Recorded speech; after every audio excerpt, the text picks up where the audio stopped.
ক্বালা মান গাসসালা ইয়াউমাল জুমা, জুমার দিন গোসল করবে। গাসলাল জানাবাতে, জানাবাতের গোসলের নেই।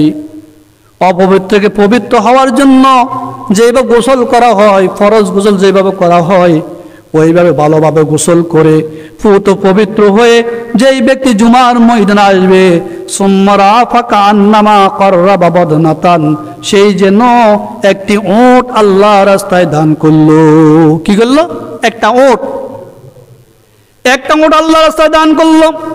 যেই ব্যক্তি দ্বিতীয় অংশে ওয়ামান রাফিস সাতে সানিয়া, যে ব্যক্তি দ্বিতীয় অংশে মসজিদে আসবে, মান রাহা পাকান্নামা কাররাবা বকরাতান, সেই জন্য একটা গাবি আল্লাহ রাস্তায় দান করলো। যে দ্বিতীয় অংশে মসজিদে আসবে সেই জন্য একটা গরু আল্লাহ রাস্তায় কি করলো? সদকা করলো, দান করলো। ওয়ামান রাফিস সাতে সালেসা ফাকান্নামা কাররাবা কাবশান আকরানা, আল্লাহ রাসূল মুহাম্মদ রাসূলুল্লাহ বলেন যে ব্যক্তি দ্বিতীয় তৃতীয় অংশে মসজিদে আসলো সেই জন্য একটা বকরি আল্লাহ রাস্তায় সদকা করলো। কি? একটা বকরি আল্লাহ রাস্তায় সদকা করলো। ওয়ামান রাফিস সাআতিস রাবিয়া ফাকান্নামা কাররাবা দাজাজাতান, যেই ব্যক্তি চতুর্থ অংশে মসজিদে আসবে সেই জন্য একটা মোরগ আল্লাহ রাস্তায় দান করলো, আল্লাহ রাস্তায় সদকা করলো। ওয়ামান রাফিস সাআতিল খামিসা ফাকান্নামা কাররাবা বাইদাতান,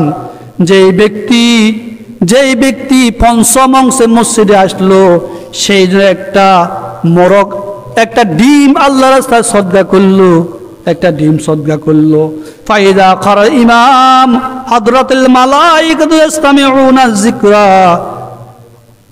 যখন ইমাম সাহেব খুতবা দাঁড়াবে, খুতবা নিয়ে দাঁড়ায় যাবে, ওই অবস্থায় কেউ যদি মসজিদে ঢুকে ফেরেশতারা বালাম বই বন্ধ করেন, সাথে সাথে ফেরেশতারা ইমামের সামনে উপস্থিত হয়, তারাও খুতবা শুনতে থাকে। ইসতামিউনা যিকরা, তারাও কি খুতবা শুনে। তো সম্মানিত হাজিরিন, এটা বুখারী শরীফের 846 নম্বর হাদিস। কত? এটা জুমার নামাজের ফজিলত সম্পর্কে। আলহামদুলিল্লাহি ওয়া কাফা ওয়া সালামুন আলা ইবাদিহিল্লাযীনা ইসতাফা। আম্মা বা'দু ফাউযু বিল্লাহি মিনাশ শাইতানির রাজীম। বিসমিল্লাহির রহমানির রহিম। ইন্নাল্লাযীনা ইয়াতলুনা কিতাবাল্লাহি ওয়া আকামুস সালাতা ওয়া আনফাকু মিম্মা রাযাকনাহুম সিররান ওয়া আলানিয়াতান ইয়ারজুনা লান তাবুর। আন আবি হুরায়রা রাদিয়াল্লাহু তাআলা আনহু ক্বাল قال رسول الله صلى الله عليه وسلم من اغتسل يوم الجمعة غسل الجنابة ثم راح فكأنما قرب بدنة ومن راح في الساعة الثالثة فكأنما قرب بقرة ومن راح في الساعة الثالثة فكأنما قرب كبشا أقرنا ومن راح في الساعة الرابعة فكأنما قرب دجاجة ومن راح في الساعة الخامسة فكأنما قرب بيضة فإذا خرج الإمام حضرت الملائكة يستمعون الذكر أو كما قال النبي عليه الصلاة والسلام. اللهم صل على محمد وعلى آل محمد كما صليت على إبراهيم وعلى آل إبراهيم إنك حميد مجيد সম্মানিত মোহতারাম সদর জলাস মুরব্বিন আজম, আসসালামু আলাইকুম ওয়া রাহমাতুল্লাহি ওয়া বারাকাতুহু। শরত মহান রব্বুল আলামিনের পবিত্র দরবারে অসংখ্য অগুত শুকরিয়া জ্ঞাপন করছি যে আল্লাহ রব্বুল আলামিন আমাদের দুনিয়ার সকল জামিলা মুক্ত করে, সকল প্রকার কর্মব্যস্ততা পরিহার করে পবিত্র জুমার দিন মহান রব্বুল আলামিনের দরবারে অংশগ্রহণ করার তৌফিক দান করেছেন। এই জন্য আমরা সকলে অন্তরস্থল থেকে প্রভুর দরবার শুকরিয়া জ্ঞাপন করে আলহামদুলিল্লাহ। দরুদ ও সালাম প্রেরণ করেছি মানবতার বিশ্ব নবী হযরত মুহাম্মদুর রাসূলুল্লাহ সাল্লাল্লাহু আলাইহি ওয়াসাল্লামের উপর, যার অসংখ্য অগণিত পরিশ্রম মেহনত বিনিময়ে ইসলামত মহামূল্যবান জীবন পেয়ে ধন্য হয়েছে। আল্লাহ রাব্বুল আলামিনের যদি তৌফিক না হইতেন, আল্লাহ যদি আমাদেরকে সুযোগ না দিতেন, আমরা মহান রবের দরবারে আসা আমাদের সম্ভব হইতো না। হইতো কিনা? আল্লাহ পাকের অনুগ্রহ করুণার কারণে, আল্লাহ আমাদেরকে হেদায়েত দেওয়ার কারণে, সঠিক পথ দেখার কারণে আমরা আল্লাহর ঘরে আসতে পেরেছি। পবিত্র কালামুল্লাহ শরীফের একখানা আয়াতে কারিমা তেলাওয়াত করেছি। বিশ্বনবী জনাব মুহাম্মদ রাসূলুল্লাহ সাল্লাল্লাহু আলাইহি ওয়াসাল্লামের অসংখ্য অগণিত হাদিস থেকে একটি হাদিসের টুকরা পাঠ করেছি। আল্লাহ রাব্বুল আলামিন যদি আমাদেরকে তৌফিক দান করে, তার আলোকে কথা বলার জন্য চেষ্টা করি। আমি বলেছিলাম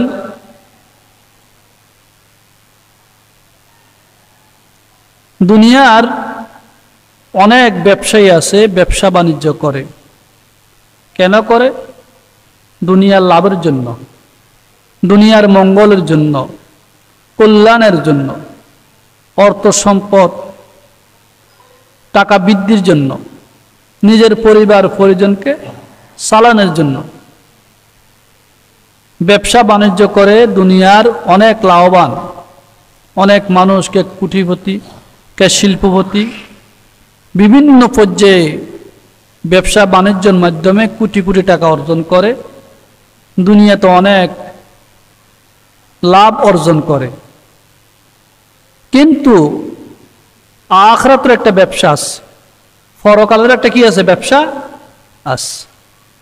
সে পরকালের ব্যবসার ব্যাপারে আল্লাহ রাব্বুল আলামিন কুরআন কারীমে সুস্পষ্ট ভাষায় বলে দিয়েছে, বান্দা দুনিয়ার যেরকম ব্যবসা আছে, দুনিয়াতে চলার জন্য, দুনিয়াতে তুমি কোটি টাকার মালিক হওয়ার জন্য, অনেক লাভ করার জন্য যেরকম দুনিয়াতে ব্যবসা বাণিজ্য করো, এরকম পরকালের একটা ব্যবসা আছে।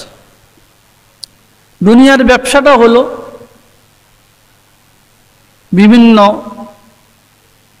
সামান বিক্রি করা, পোশাক পরিচ্ছদ বিক্রি করা, কারো শিল্প কারখানা, কারো বিভিন্ন রকমের ব্যবসা রয়েছে, আছে কিনা?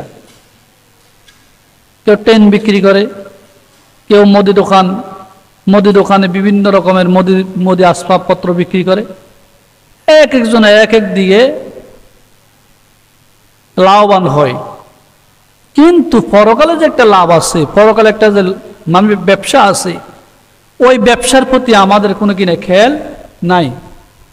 অথচ আখিরাতের ব্যবসা হলো আমাদের সবচেয়ে বেশি প্রয়োজন কিনা? যেখানে আবাদুল আবাদ, আমাকে আপনাকে থাকতে হবে অনাদিকাল, চিরস্থায়ী বসবাস করতে হবে।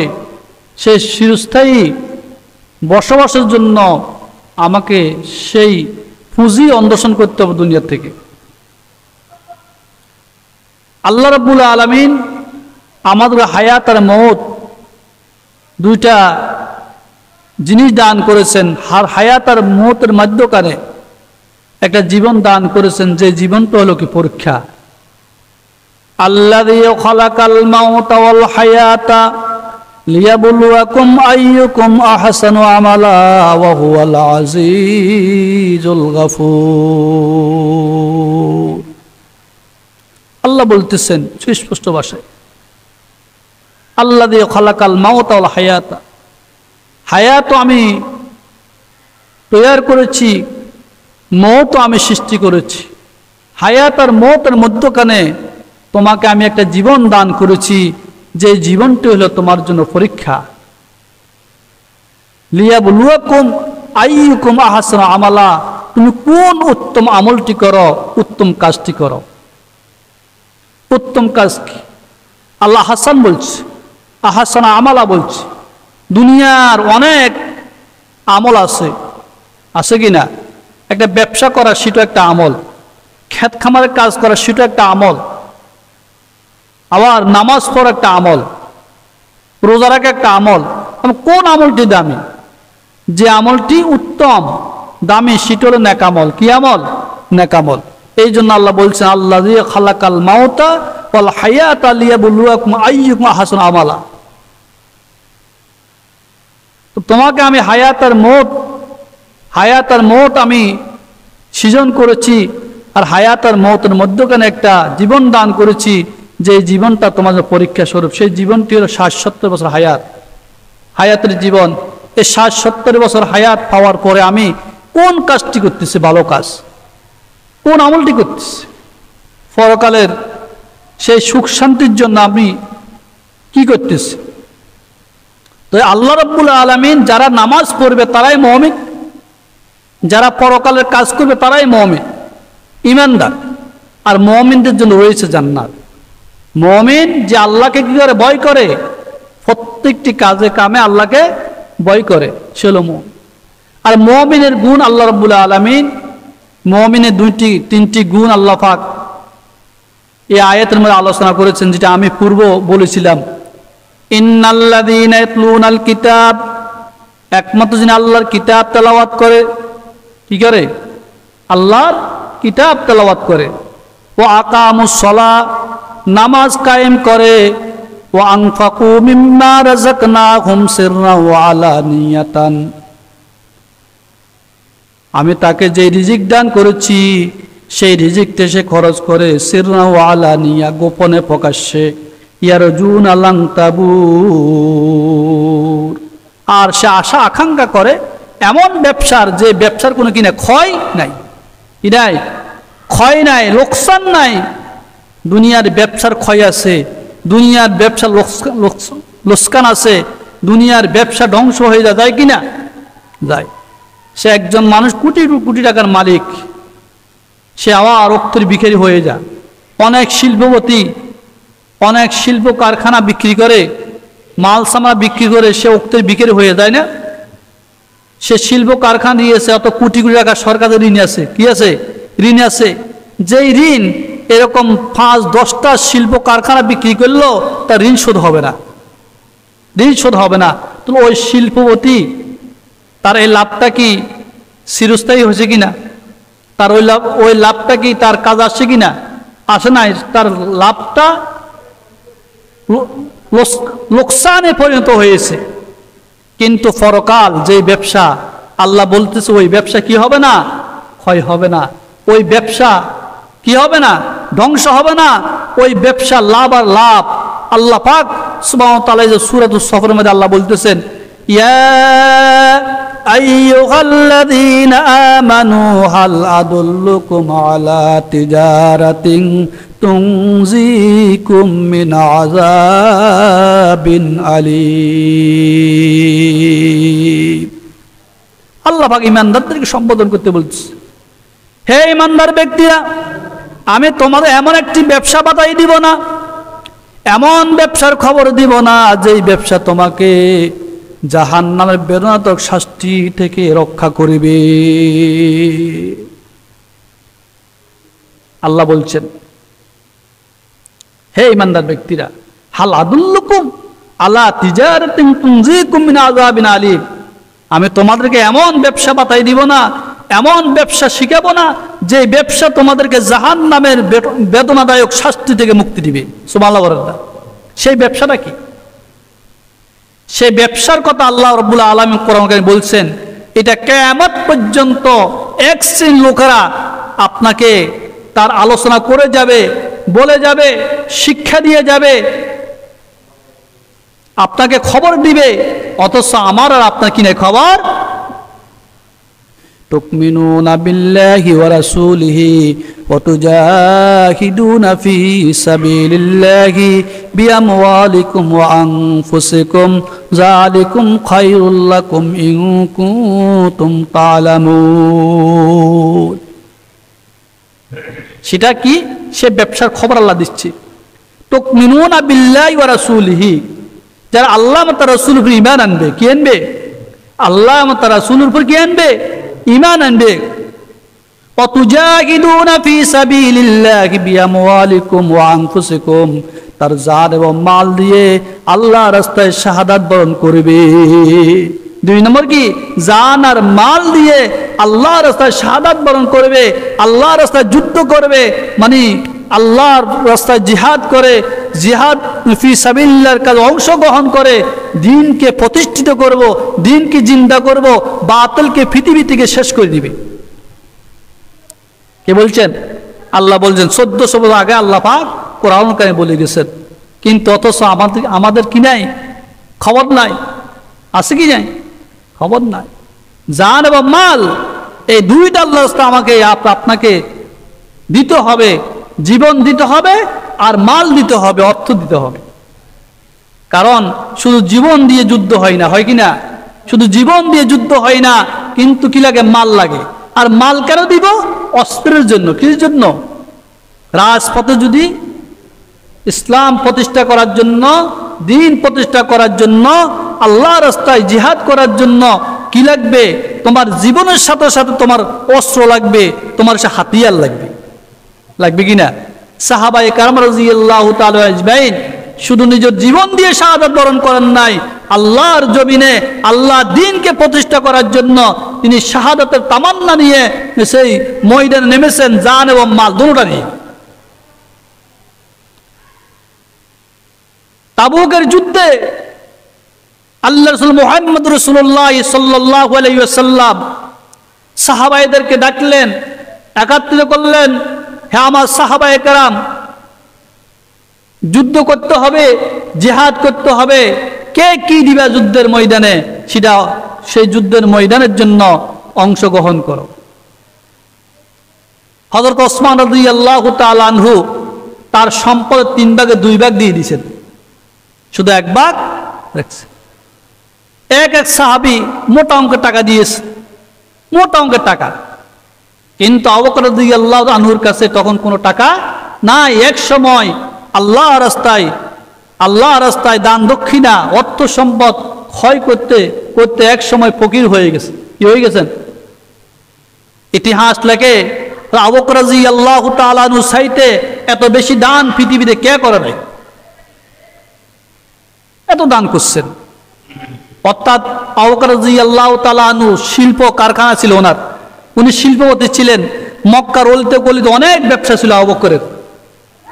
আল্লাহ রসুলের পিছে সকল সম্পদ উজাড় করে দিয়ে এক সময় সেই উক্তের মানে ফকির হয়ে গেছেন, অর্থাৎ ফকির না, মানে দরিদ্র হয়ে গেছেন, মানে অর্থ সম্পদ হারা হয়ে গেছে। আজকে আবু বকর কি আনবে? ওসমান রাদিয়াল্লাহু আনহু বলতেছে, আবু বকরের উপরে কোনোদিন পদ নিতে পারি নাই, আজকে আবু বকরের উপরে পদ নিব। কেন? আবু বকর তো আজকে কোনো টাকা পয়সা বেশি দিতে পারবে না। সাইয়েদনা আবু বকর রাদিয়াল্লাহু তাআলা আনহু ঘরের ভিতরে যাই আছে সব কিছু নিয়ে একটা পোটলা বাঁধলেন। 2টা রসুন, 3টা পেঁয়াজ, অল্প কিছু চাউল, যা আছে সব কিছু নিয়ে একটা পোটলা বাঁধছেন। যে ব্যক্তি তার ঘরে ছাই সামান নিয়ে একটা পোটলা বাঁধে, তার ঘরে কি আছে বোঝাই না? আর এগুলো তিনি না আনলে তো আল্লাহ রাসূল নারাজ হতেন না, হতেন কি না? নারাজ হতেন না। সর্বশেষ আবু বকর রাদিয়াল্লাহু আনহুকে বললেন, হে আবু বকর, আপনি কি আনছেন? তবুকের যুদ্ধের জন্য। সেটা আবু বকর রাদিয়াল্লাহু তাআলা দেখতেছে অনেক ধন সম্পদ, সাহাবায়ে কেরামদের একটা স্তূপ, বিশাল একটা স্তূপ হয়ে গেছে। আর আমি আবু বকর ছোট্ট একটা পোটলা দিলে আমার মান সম্মান থাকবে কিনা একটু লজ্জাবোধ করে। কি বলবে? আবু বকর কি আনছেন? আল্লাহ রাসূল জিজ্ঞাসা করে। আল্লাহ রাসূল জানে আবু বকরের কাছে আর কোনো কিছু নাই। আমার আবু বকর এরপর খালি হাতে আসবেন। আবু বকর রাদিয়াল্লাহু তাআলা আনহু ওই ফোটলাটা রাসূলের সামনে পেশ করলেন। খুলে দেখে 2টা পেঁয়াজ, 2টা রসুন, কিছু চাউল, হালকা ভাড়া। বুঝা গেছে তার ঘরে কিছু নাই, যাই আছে সব কিছু নিয়ে আস। বিশ্বনবী মুহাম্মদুর রাসূলুল্লাহ সাল্লাল্লাহু আলাইহি ওয়াসাল্লাম প্রশ্ন করলেন, হে আমার আবু বকর, আপনি তো ঘরে যা আছে সব কিছু নিয়ে আসলেন, আপনার ঘরে কাকে রাখি আসলেন? আপনার ছেলে সন্তানের জন্য কি রেখে এসেছেন? সাইয়্যিদনা আবু বকর রাদিয়াল্লাহু তাআলা বললেন, ইয়া রাসূলুল্লাহ, ইয়া হাবিবাল্লাহ, আমার ঘরে কিছু নাই, যা আছে সব কিছু নিয়ে এসেছি, কিন্তু আমার ঘরে আল্লাহ মত রাসূলকে রেখে এসেছি। আল্লাহু আকবার বলেন না? কার রাখে এসে? আল্লাহ মত রাসূল। আর ওসমান রাদিয়াল্লাহু তাআলা আনহু সম্পদের 2 ভাগ নিয়ে আসেন, এক ভাগ রাখি আসছেন নিজের ছেলে মেয়ে পরিবার পরিজনের জন্য। আর আবু বকর বলতেছে, আমি যাই আছে তাই নিয়ে আসি, আল্লাহ মত রাসূলকে ঘরে রেখেছি। তাহলে আবু বকর ঈমান বেশি না ওসমানের ঈমান বেশি? আবু বকর তাকওয়া বেশি না ওসমানের তাকওয়া বেশি? আবু বকর রাদিয়াল্লাহু তাআলা তাকওয়া বেশি। আবু বকরের ঈমান আর তাকওয়া এত বেশি ছিল, এই জন্য আল্লাহ বলতেছেন, আমি বলছি না আমরা আবু বকরের উপরে কে পদ নিতে পারবে না। ওসমান রাদিয়াল্লাহু আনহু লজ্জায় পড়ে গেছেন। তখন স্যালেন্ডার করলেন, হে আবু বকর, আমি জীবনে কখনো আপনার উপরে পদ নিতে পারবো না। এটাই ছিল সাহাবায়ে কেরাম রাদিয়াল্লাহু আনহু আজমাইনের ব্যবসা। এই জন্য আল্লাহ বলতেছেন, হাল আদুল্লুকুম আলা তিজারাতিন তুনজিকুম মিন আযাবিন আলীম, আমি তোমাদেরকে এমন ব্যবসা পাতাই দিব না, এমন ব্যবসা শিক্ষা দিব না, যে ব্যবসা তোমাদের জাহান্নামের সে বেরোনোর শাস্তি থেকে, আযাব থেকে রক্ষা করবে। সুবহানাল্লাহ বলেন। আজকে আমরা যদি ওই ব্যবসা করি, আল্লাহর রাস্তায় দান দক্ষিণা করে, আল্লাহর রাহে খরচ করি, নামাজ পড়ে, রোজা রাখি, হজ করে, যাকাত দিই, আল্লাহর বিধানগুলা ফুঙ্কারে মানি, আল্লাহ রাব্বুল আলামিন আমাদেরকে ওরকম ব্যবসা দান করিবে। ওই ব্যবসায়, যেই ব্যবসা আমরা লাভবান হবে, যেই ব্যবসা পরকালে আমাদের জন্য মুক্তি দান করবে, যেই ব্যবসার কারণে আমরা জান্নাত পেয়ে যাব। এই জন্য আল্লাহ বলতেছেন, ইয়ারজুনা তিজারাতান লান তাবুর, তারা এমন ব্যবসা আশা আকাঙ্ক্ষা করে, এমন ব্যবসা চায়, যেই ব্যবসা কখনো লোকসান হবে না, ক্ষয় হবে না। কি হবে না? এমন ব্যবসা তার গোপনে প্রকাশ্যে এত বেশি খরচ করে আল্লাহর রাস্তায়। এখানে গোপন আর প্রকাশ্যের কথা বলছি কি? গোপন হলো আপনার দান দক্ষিণা, যেটা আপনার মানে নফল ইবাদত। কি ইবাদত? নফল সদকা, ফকির মিসকিন অসহায় বিভিন্ন মাদ্রাসা মসজিদে আপনি যে দানটা করবেন গোপনে, মানে গোপনে, সেটা হলো এই আপনার নফল সদকা। কি সদকা? নফল সদকা। আর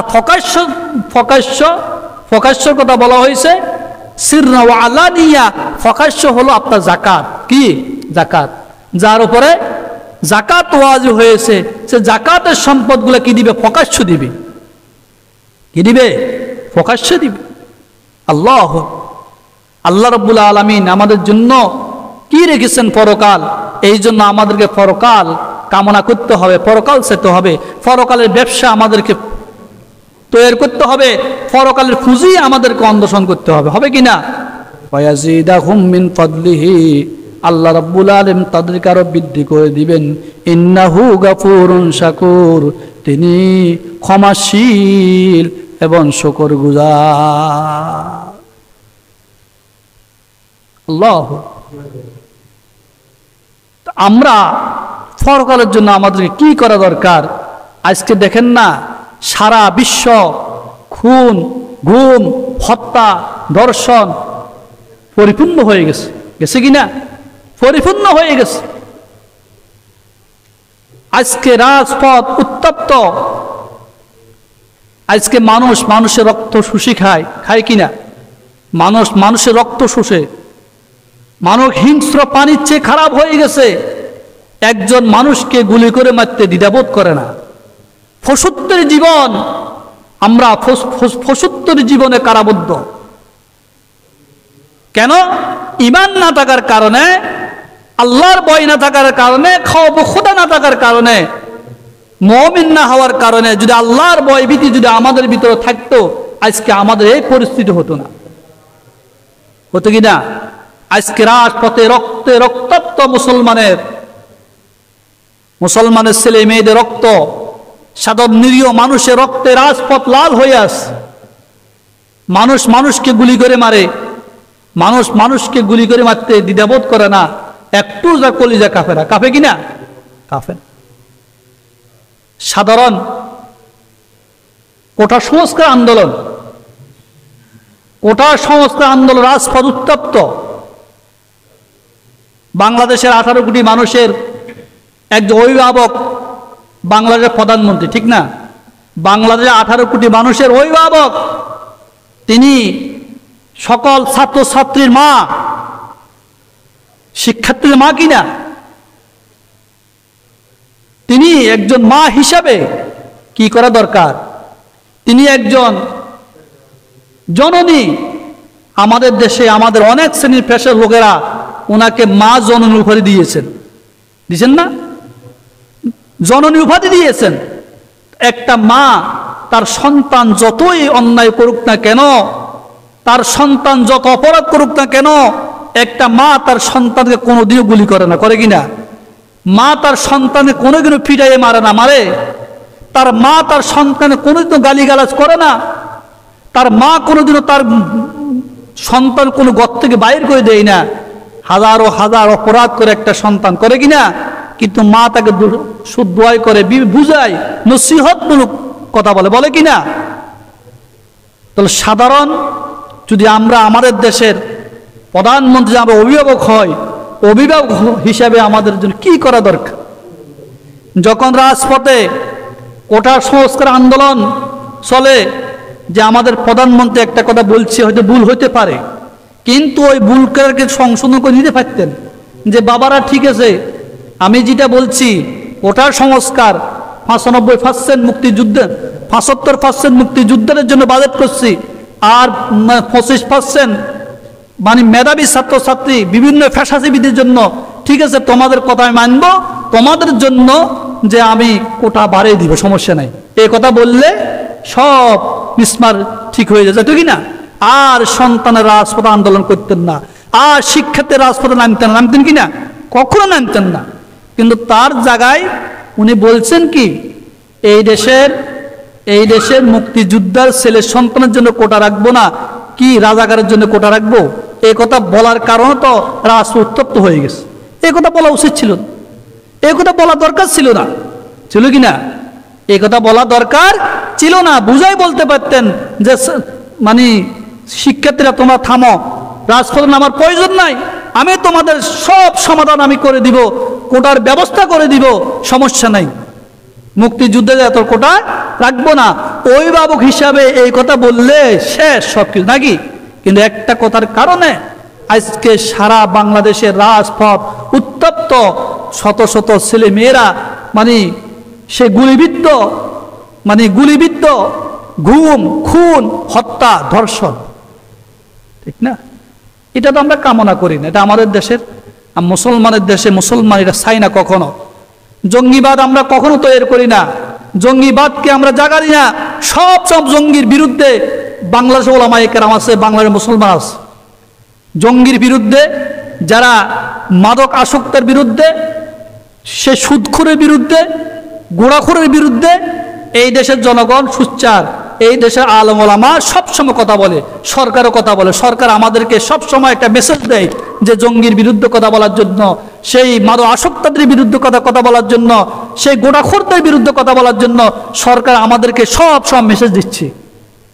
আমরা সব সময় কথাগুলো আমরা বলে থাকি। কেন? দেশে মানুষ মারা যাবে, মানুষ হত্যা হবে, খুন হবে, খারাপি হবে, গোটা আসক্ত মানুষ নষ্ট হয়ে যাবে, মদ খেয়ে মানুষ মাতাল হয়ে যাবে। এগুলোর থেকে রক্ষার জন্য আমাদের মাননীয় প্রধানমন্ত্রীও সব সময় চেষ্টা করেন, আমরাও চেষ্টা করি কি না? চেষ্টা করি। তো এই কোটা সংস্কার আন্দোলনে রাজপথ উত্তপ্ত, যে কত সন্তান গুলিবিদ্ধ হয়েছে।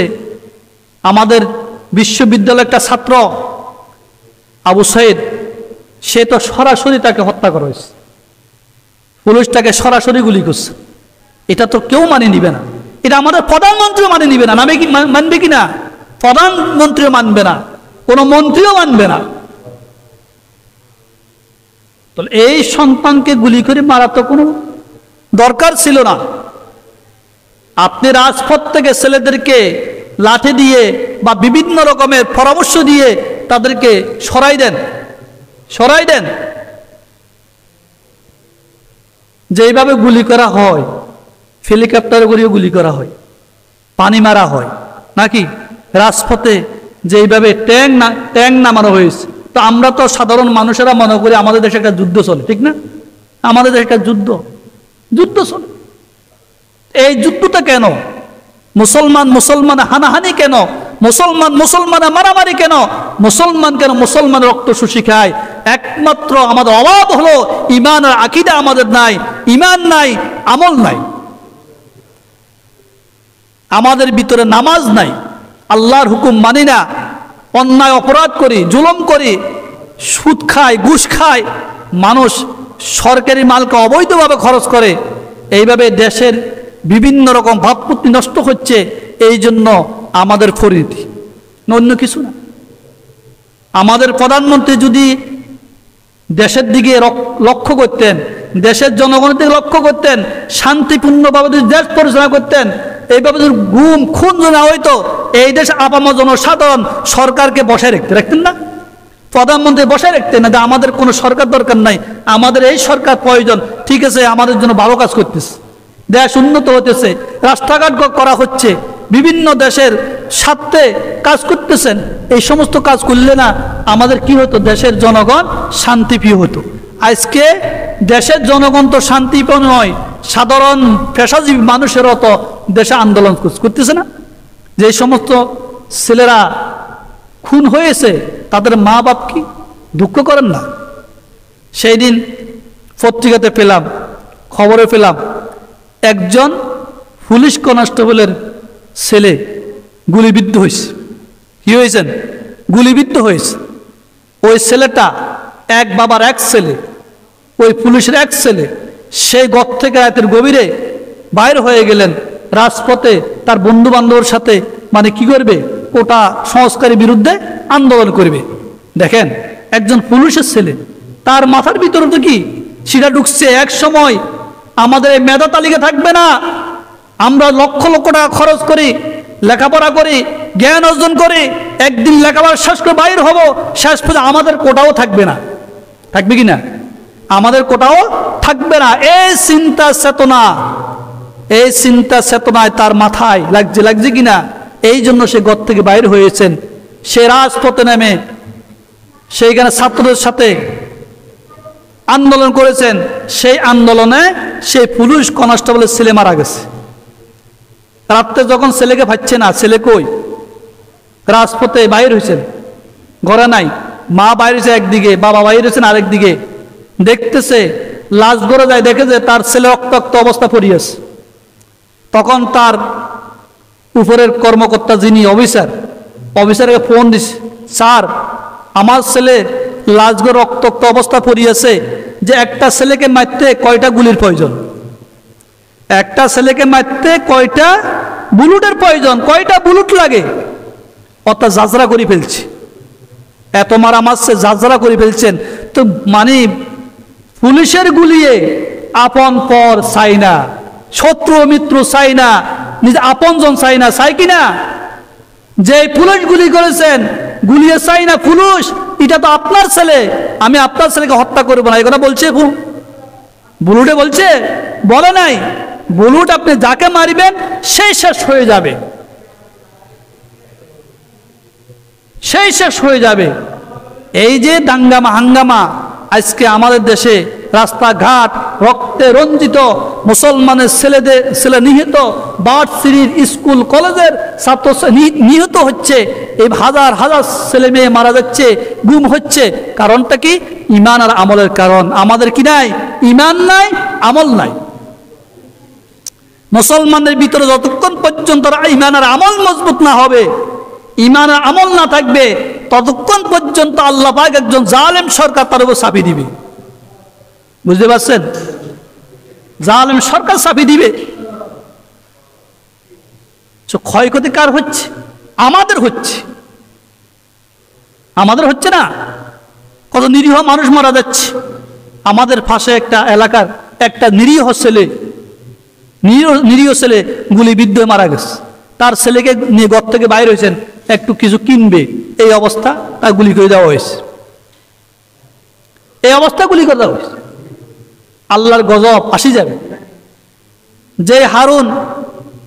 যে হারুনের আন্ডারে শত শত পুলিশেরা মানুষকে গুলি করে, সে হারুনের কি পদ আছে?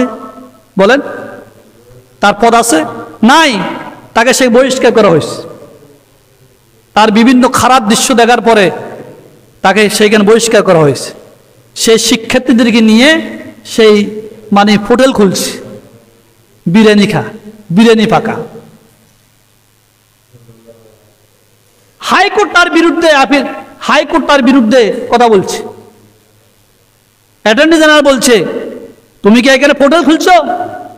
কে বলছে তোমাকে এই ছেলেদেরকে নিয়ে সেখানে বিরিয়ানি খাওয়ার জন্য? এই অর্ডার কে দিয়েছে? হাইকোর্ট হচ্ছে, হাইকোর্ট থেকে ছাত্রদেরকে নিয়ে ধরে নিয়ে যাওয়া হচ্ছে। তো এই যে আমি এই কথা কেন বলছি, আমি দেশের বিরুদ্ধে বলতেছি না, এটা দেশের বিরুদ্ধে নয়, দেশের কল্যাণের কথা বলতেছি। যতক্ষণ পর্যন্ত আমরা মুসলমান ইমানদার, যতক্ষণ পর্যন্ত আমরা ঈমান আমল মজবুত করব না, যতক্ষণ পর্যন্ত নামাজ পড়ব না, আল্লাহর ভয়ভীতি আমার ভিতর থাকবে না, ততক্ষণ পর্যন্ত আমাদেরকে পাখির মতন মারা হবে। আজকে আমাদের ভিতর কি সেই চেতনা আছে? নাই। আজকে অনেক মানুষ অনাহারে মরতেছে। যে সমস্ত সন্তানগুলা মারা গেছে, তাদের পরিবারের কি অবস্থা, কি পরিস্থিতি? বলে কি পরিস্থিতি? আমি সেই দিকে যাচ্ছি না। এটা হলো আমাদের ঈমান আর আমলের কারণে আমাদের এই পরিস্থিতি। তো এই ব্যবসা আমাদেরকে, দুনিয়ার ব্যবসা জাহান্নামে নিবে, আর পরকালের ব্যবসা আমাদেরকে কোথায় নিবে? জান্নাতে নিবে। কোথায়? জান্নাত। এমন জান্নাত, যে জান্নাত আপনি জীবনে কোনো কল্পনাই করেন নাই, জীবনে কোনো চিন্তাও করেন নাই। কি পুরস্কার আল্লাহ আপনাকে সেখানে আপনাদের রাখছে। আল্লাহ জান্নাতুল ফেরদাউস দান করবে আল্লাহ পাক একজন জান্নাতী। এই জন্য আমাদেরকে মুমিন হতে হবে, ঈমানদার হতে হবে। ইন্নাল্লাযীনা আমানু ওয়া আমিলুস সলিহাত কানাত লাহুম জান্নাতুল ফিরদাউসি নুজুলা। আল্লাহ পাক বলতেছেন, যারা ঈমানদার, ইন্নাল্লাযীনা আমানু, আল্লাহর ঈমান আনে, ওয়া আমিলুস সলিহাত, আমল সালেহ করে, নেক আমল করে। বলছে ইন্নাল্লাযীনা আমানু ওয়া আমিলুস সলিহাত কানাত লাহুম জান্নাতুল ফিরদাউসি নুজুলা। যে ব্যক্তি ঈমান আনবে, আমল সালেহ করবে, আমি আল্লাহ তাকে জান্নাতুল ফিরদাউস দান করব। যে জান্নাতুল ফিরদাউস এমন একটি জান্নাত, যে জান্নাতের তলে নহর পাবে থাকবে, মধুর নহর, শরাবের নহর থাকবে। তা আমরা মরব না কেন? মসজিদের পুরস্কার যদি আমরা বুঝতাম, মসজিদের গুরুত্ব যদি আমরা বুঝতাম, তাহলে আমাদের এই পরিস্থিতি হতো না। আজানের পর মসজিদে ঢুকতাম, খুতবা শেষ, জুমার নামাজ শেষের পরও মসজিদে বাইরে হইতাম, পরে আরো বসে জিকির আজকার করতাম। যদি মসজিদের গুরুত্ব, সওয়াব যদি আমরা বুঝতাম। কি ব্যবসা আল্লাহ পাক আমাদেরকে দান করছে, সে ব্যবসার কথা আল্লাহ বলতেছে। আল্লাহ রাসূলের সাহাবী হযরত আব্দুল্লাহ ইবনে হযরত আবু হুরায়রা রাদিয়াল্লাহু আনহু থেকে একটা হাদিস আছে, যে জুমার দিনের ব্যাপার। আল্লাহ রাসূলের সাহাবী আবু হুরায়রা রাদিয়াল্লাহু আনহু বলেন, ক্বালা মান ইগতাসালা ইয়াওমাল জুমাতে গোসলাল জানাবাতে সুম্মা রাফা কান্নামা করনা বদনাতান ওয়ামান রাফিস সাআতি সালিসা ফাকান্নামা কাররাবা বাকারাতান ওয়ামান রাফিস সাআতি সালিসা ফাকান্নামা কাররাবা কাবশান আকরানা। আল্লাহ রাসূল সাহাবী আবু হুরায়রা রাদিয়াল্লাহু আনহু বলেন, যেই ব্যক্তি ক্বালা মান গাসসালা ইয়াউমাল জুমা, জুমার দিন গোসল করবে, গাসলাল জানাবাতে, জানাবাতের গোসলের নেই, অপবিত্রকে পবিত্র হওয়ার জন্য যেভাবে গোসল করা হয়, ফরজ গোসল যেভাবে করা হয় ওইভাবে ভালোভাবে গোসল করে পুত পবিত্র হয়ে যেই ব্যক্তি জুমার ময়দানে আসবে, সুম্মা রাফা কান্নামা কাররাবা বাদনাতান, সেই যেন একটি ওট আল্লাহ রাস্তায় দান করলো। কি করলো? একটা ওট, একটা ওট আল্লাহ রাস্তায় দান করলো। যেই ব্যক্তি দ্বিতীয় অংশে ওয়ামান রাফিস সাআতি সানিয়া, যে ব্যক্তি দ্বিতীয় অংশে মসজিদে আসবে, মান রাহা ফাকান্নামা কাররাবা বাকরাতান, সেই জন্য একটা গাবি আল্লাহ রাস্তায় দান করলো। যে দ্বিতীয় অংশে মসজিদে আসবে সেই জন্য একটা গরু আল্লাহ রাস্তায় কি করলো? সদকা করলো, দান করলো। ওয়ামান রাফিস সাআতি সালিসা ফাকান্নামা কাররাবা কাবশান আকরানা। আল্লাহ রাসূল মুহাম্মদ রাসূলুল্লাহ বলেন, যে ব্যক্তি দ্বিতীয় তৃতীয় অংশে মসজিদে আসলো সেই জন্য একটা বকরি আল্লাহ রাস্তায় সদকা করলো। কি? একটা বকরি আল্লাহ রাস্তায় সদকা করলো। ওয়ামান রাফিস সাআতি রাবিয়া ফাকান্নামা কাররাবা দাজাজাতান, যেই ব্যক্তি চতুর্থ অংশে মসজিদে আসবে সেই জন্য একটা মোরগ আল্লাহ রাস্তায় দান করলো, আল্লাহ রাস্তায় সদকা করলো। ওয়ামান রাফিস সাআতিল খামিসা ফাকান্নামা কাররাবা বাইদাতান, যেই ব্যক্তি পঞ্চম অংশে মসজিদে আসলো সেই জন্য একটা মোরগ, একটা ডিম আল্লাহ রাস্তায় সদকা করলো, একটা ডিম সদকা করলো। ফাইদা খারা ইমাম হাদরাতুল মালাইকাতু ইসতামিউনা যিকরা, যখন ইমাম সাহেব খুতবা দাঁড়াবে, খুতবা নিয়ে দাঁড়ায় যাবে, ওই অবস্থায় কেউ যদি মসজিদে ঢুকে ফেরেশতারা বালাম্বই বন্ধ করেন, সাথে ফেরেশতারা ইমামের সামনে উপস্থিত হয়, তারাও খুতবা শুনতে থাকে। ইসতামিউনা যিকরা, তারাও কি খুতবা শুনে। তো সামনে হাজিরিন, এটা বুখারী শরীফের 846 নম্বর হাদিস। কত? এটা জুমার নামাজের ফজিলত সম্পর্কে। এখানে জুমার নামাজের 5টি ভাগে ভাগ করছে। কয়টি ভাগ? কয় ভাগে? 5 ভাগ। প্রথম ভাগে ওট, প্রথম ভাগ যখন ইমাম সাহেব যখন মসজিদে মুয়াজ্জিন আযান দেয়, আযানের পর গা গোসল ধুয়ে যে ব্যক্তি মসজিদে ঢুকে যাবে সে একটা ওট আল্লাহর রাস্তায় কোরবান করার কি সওয়াব পাবে, একটা উট সদকা করার সওয়াব পাবে। আচ্ছা বলুন তো দেখি, ওটের দাম বেশি না গরুর দাম বেশি? ওটের দাম বেশি না? আরব গালফে একটা ওটের দাম কত? 6 থেকে 7 থেকে 5 লক্ষ টাকা একটা ওটের দাম, নাকি না আরো বেশি না কম হতে পারে? এত বেশি একটা ওটের দাম। তাহলে তো দেখা যায় মসজিদে প্রথম ভাগে যে আসবে সেই কি দামি, সেই দামি। আমরা অথচ প্রথম ভাগে আসি না, আসি কি শেষ ভাগে? শেষ ভাগে আসি না, ইমাম সাহেব খুতবা দিবে ওই সময় আসি। এখন দ্বিতীয় ভাগে আমরা প্রথম ভাগে আসতে পারলেন না, দ্বিতীয় ভাগে আসলেন, একটু পরে আসলেন, তো আপনি একটা গরু, একটা গাবি আল্লাহর রাস্তায় সদকা করলে ওই সব। এখন গাবির দাম বেশি না ওটের দাম বেশি? ওটের দাম না, তো গাবির দাম তো আরো কম। এবার তৃতীয় অংশে যে ব্যক্তি আসবে, তৃতীয় অংশে আপনি এরপর আসতে পারলেন, তৃতীয় অংশে আইলেন, 3 ভাগের মধ্যে আসলেন, তখন আল্লাহ রাসূল বলতেছে সেই জন্য একটা বকরি, একটা ছাগল কি করলো? একটা ছাগল সদকা করলো। এখন ছাগলের দাম বেশি না গরুর দাম বেশি? কথা বলেন না কেন? ছাগলের দাম বেশি না গরুর দাম বেশি? ছাগল হলো 7 থেকে 8 হাজার টাকা, আর গরু হলো 60 থেকে 70,000, 1 লক্ষ টাকা, নাকি? তাহলে গরুর দাম বেশি না ছাগলের দাম বেশি? তাহলে আপনি ছাগলের সব কেন পাইতেন, সদকা কেন সব পেতেন? আপনি গরুর সব নেন, গরুর সদকা কেন? এরপর আল্লাহ রাসূল বলছে ফামান রাফিস সাআতুল খামিসা ফাকান্নামা কাররাবা বাইদাতান। এরপরে বলছে ওয়ামান রাফিস সাআতিস রাবিয়া ফাকান্নামা কাররাবা দাজাজাতান, যে ব্যক্তি চতুর্থ অংশে আসে, কোন অংশে? চতুর্থ ভাগে আসে, সেই জন্য একটা মোরগ আল্লাহর রাস্তায় সদকা করলো। কি করলো? তো মোরগ দিয়ে যারা গরিব অসহায় মানুষ তারা সদকা করে, পয়সাওয়ালা কি মোরগ সদকা করেননি? হ্যাঁ, তাহলে কোথায় উট, এরপরে গরু, এরপরে ছাগল, এরপরে মোরগ, তো মোরগের দাম একেবারে কম না? তো দেখেন, তাহলে আমি যত পরে আইবেন তত আপনার মূল্যায়ন কমে যেতেছে, দাম কমে যেতেছে, দাম কমতেছে। এরপর বলছে ফাঁকা আন্নামা ওমান রাফিস সাআতিল খামেসা ফাঁকা আন্নামা কাররাবা বাইদাতান, যে ব্যক্তি পঞ্চম ভাগে আসবে সেই জন্য একটা ডিম আল্লাহ রাস্তায় দান করলো। ডিমের দাম বেশি না মোরগের দাম বেশি? তাহলে কত নিম্নে, কত নিচে, আমাদের দাম কত নিচে নামতেছে, আস্তে আস্তে নিচে নামেন না, নিচে নামেন। তাহলে একটা ডিম সদকা করলে যে সব, ওই সব আল্লাহ পাক আপনার আমল নামায় দিবে। এই পঞ্চম ভাগে জুমাকে বাদ করছেন কভাগে?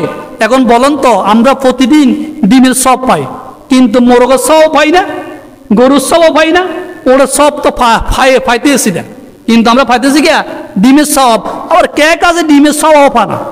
ইমাম সাহেব তো খতবা নেয়, তখন কি এখানে আসে।